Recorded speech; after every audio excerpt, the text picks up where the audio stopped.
नमस्कार, city post live में आपका स्वागत है। मैं हूं श्रीकांत प्रत्युष। आपको पता है कि राहुल गांधी पिछले 15 दिन से बिहार में वोटर अधिकार यात्रा कर रहे हैं और उनकी ये यात्रा पूरी हो चुकी है।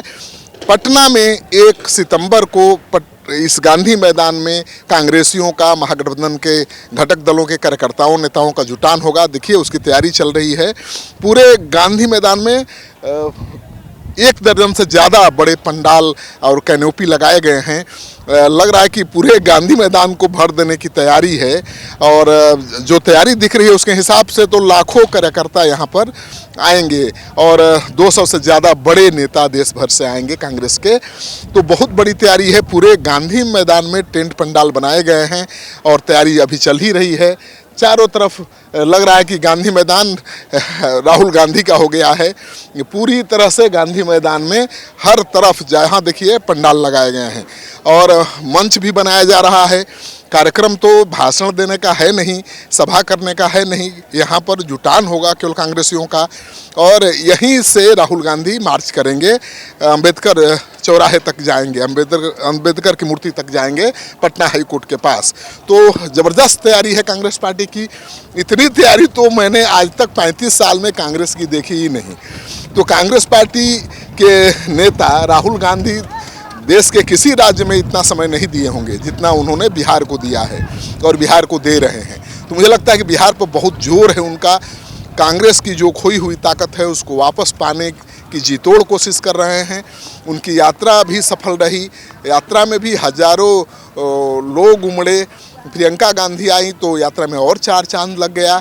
और जिन इलाकों में कांग्रेस की पकड़ पहले मजबूत हुआ करती थी 1990 के बाद और 1990 के बाद कमज़ोर हो गई थी, उन इलाकों में भी कांग्रेस का जलवा दिखा। सबके हाथ में कांग्रेस का झंडा दिखा। तो गांधी मैदान की हम तस्वीर आपको दिखा रहे हैं। देखिए किस तरह से यहाँ पर तैयारी है। बहुत भव्य तैयारी है। लगता है कि 1 दर्जन से ज़्यादा बड़े पंडाल लगाए गए हैं और एक पंडाल में कम से कम 10,000 लोग तो बैठेंगे ही। तो मतलब लाखों लोगों के पंडाल में बैठने की व्यवस्था की गई है और बताया जा रहा है कि यहाँ पर 30 से 40 हज़ार लोगों के खाने पीने की व्यवस्था भी होगी। दिल्ली से पत्रकारों की बड़ी फौज यहाँ पहुँच चुकी है। आज ही 100 पत्रकारों की टीम पहुँच चुकी है, जिसमें ज़्यादातर सोशल मीडिया से जुड़े हुए पत्रकार हैं, यूट्यूब से जुड़े हुए पत्रकार हैं। तो कांग्रेस पार्टी जो देश के नामी गिरामी चैनल हैं, अखबार हैं, उन पर भरोसा नहीं कर रही है और जो सोशल मीडिया से जुड़े हुए लोग हैं उनको यहाँ पर बुलाया है प्रॉपर कवरेज के लिए। तो देखिए गांधी मैदान को किस तरह से दुल्हन की तरह सजाने की कोशिश हो रही है। आज भर का समय है। कल यहाँ 10 बजे से शुरू होगी यात्रा, उनका मार्च शुरू होगा और पहली बार पटना की सड़कों पर कांग्रेस पार्टी के लाखों कार्यकर्ता अपने नेता राहुल गांधी के साथ नजर आएंगे।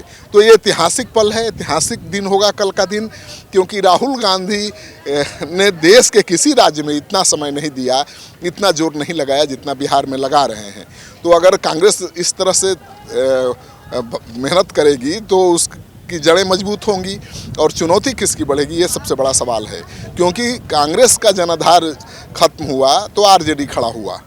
1990 के बाद आरजेडी का युग आया और अब कांग्रेस फिर से अपनी शक्ति को पाने की कोशिश कर रही है। तो ऐसे में आरजेडी के लिए भी आने वाले दिनों में कांग्रेस चुनौती जरूर बनेगी। लेकिन इस विधानसभा चुनाव में तेजस्वी यादव को मुख्यमंत्री बनाने में भी कांग्रेस पार्टी अहम भूमिका निभा सकती है, क्योंकि कांग्रेस पिछली बार 70 सीटों पर लड़ी थी, केवल 19 सीटें जीत पाई थी।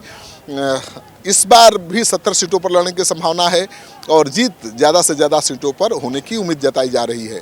तो अगर कांग्रेस पार्टी को केवल हारने वाली सीटें नहीं दी गई, उसके मनपसंद की सीटें दी गई, तो 70 सीटों पर लड़कर कांग्रेस 50 सीटें भी जीत सकती है अगर राहुल गांधी हर सीट पर चले जाएं तो। क्योंकि राहुल गांधी ने कभी इतना समय बिहार को नहीं दिया जितना इस बार दे रहे हैं। तो कांग्रेस को अब उम्मीद से देख रहे हैं लोग। जो कांग्रेसी बीजेपी के साथ खड़े हो गए थे वो भी अब उम्मीद से देख रहे हैं कांग्रेस को और उनको लगता है कि कांग्रेस पार्टी अपने बलबूते पर बिहार में फिर से खड़ा होने की कोशिश कर रही है। और शायद इसी रणनीति का हिस्सा है कि राहुल गांधी 15 दिन तक बिहार में रहे, तेजस्वी यादव उनको प्रधानमंत्री बनाने का वादा करते रहे, लेकिन राहुल गांधी ने कभी नहीं कहा कि तेजस्वी यादव सीएम के चेहरा होंगे। दरअसल वो नहीं चाहते हैं कि जो तगमा लगा हुआ है, जुड़ा हुआ है तेजस्वी यादव के परिवार से जंगल राज का, उसका असर पड़े। तो कांग्रेस पार्टी ये मैसेज देना चाहती है कांग्रेसियों के बीच कि कांग्रेस को अगर आपने ताकत दी, कांग्रेस अगर ज़्यादा सीटों पर जीती, तो मुख्यमंत्री कोई और भी हो सकता है। बिहार का राजनीति बहुत चेंज हो सकता है। तो देखिए तस्वीर हम दिखा रहे हैं लगातार। ये तस्वीर ज़्यादा से ज़्यादा लोगों के साथ शेयर करिए, कमेंट बॉक्स में जाइए, अपना कमेंट जरूर लिखिए कि क्या राहुल गांधी की ये कोशिश बिहार में कोई गुल खिला पाएगी या कोई परिवर्तन ला पाएगी।